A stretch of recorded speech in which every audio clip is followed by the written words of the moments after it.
Hello guys, আজকের এই ভিডিওতে আমি তোমাদেরকে এই বাল্বটাকে অর্থাৎ এই এলইডি বাল্বটাকে একটি কালারফুল এলইডি বাল্বে পরিণত করব। তো এখানে দেখতে পাচ্ছ আমি এই বাল্বটাকে নিয়ে নিয়েছি। এটি একটি টর্চ লাইটের বাল্ব, আর এটি কিন্তু ব্রাইট আলো দেয়, ঠিক আছে, হোয়াইট কালারের। আর এটাকে আমরা গ্রিন কালার করব, ঠিক আছে। এটা হচ্ছে অ্যাক্রিলিক কালার ফেব্রিকার, এটাকে আমরা গ্রিন কালার এখন করব। আর তখনই তোমরা দেখতে পাবে যে এই যে লাইটটা সেটা কিন্তু একদমই হোয়াইট থেকে গ্রিন আলো দেবে, ঠিক আছে।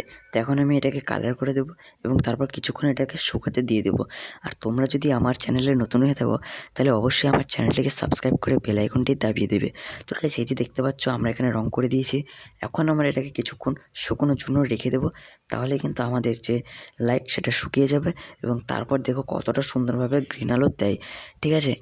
আর গাইস, আশা করি তোমাদের ভিডিওটা ভালো লাগবে। তো তোমরা ভিডিওটা শুরু থেকে শেষ পর্যন্ত সম্পূর্ণ দেখো। তো গাইস, আমরা কিছুক্ষণ এখানে রেখে দিয়েছি এটাকে শুকোনোর জন্য। তো এটা কিছুক্ষণ শুকোচ্ছে। আর হ্যাঁ গাইস, তোমরা আমাকে কমেন্ট করে জানাও যে তোমাদের কোন জিনিসটা সবথেকে ভালো লাগে, লাইট না আরও অন্যান্য মোটর জিনিস, সেই জিনিসগুলো। আর গাইস, এখানে দেখতে পাচ্ছ যে আমাদের যে এইটা মানে যে লাইটটা সেটা কিন্তু শুকিয়ে গেছে।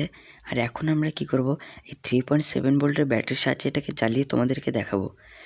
আর গাইস, এই যে দেখতে পাচ্ছ এই লাইটটা কিন্তু খুব সুন্দরভাবে গ্রিন আলো দিচ্ছে, আর এটা কিন্তু খুবই সুন্দরভাবে ওয়ার্ক করছে।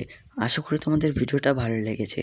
আর গাইস, তোমাদের ভিডিওটা ভালো লাগলে ভিডিওটাতে করে দিও একটি লাইক, চ্যানেলে নতুন হলে চ্যানেলটিকে করে দিও সাবস্ক্রাইব। গাইস, আমার চ্যানেলে এই ধরনের আরও নানান ধরনের ইলেকট্রিকের জিনিসের ভিডিও তোমরা পেতে থাকবে। আশা করি তোমাদের ভিডিওটা ভালো লাগবে। গাইস, আজকের মতো এই পর্যন্তই, দেখা হচ্ছে নেক্সট ভিডিওতে।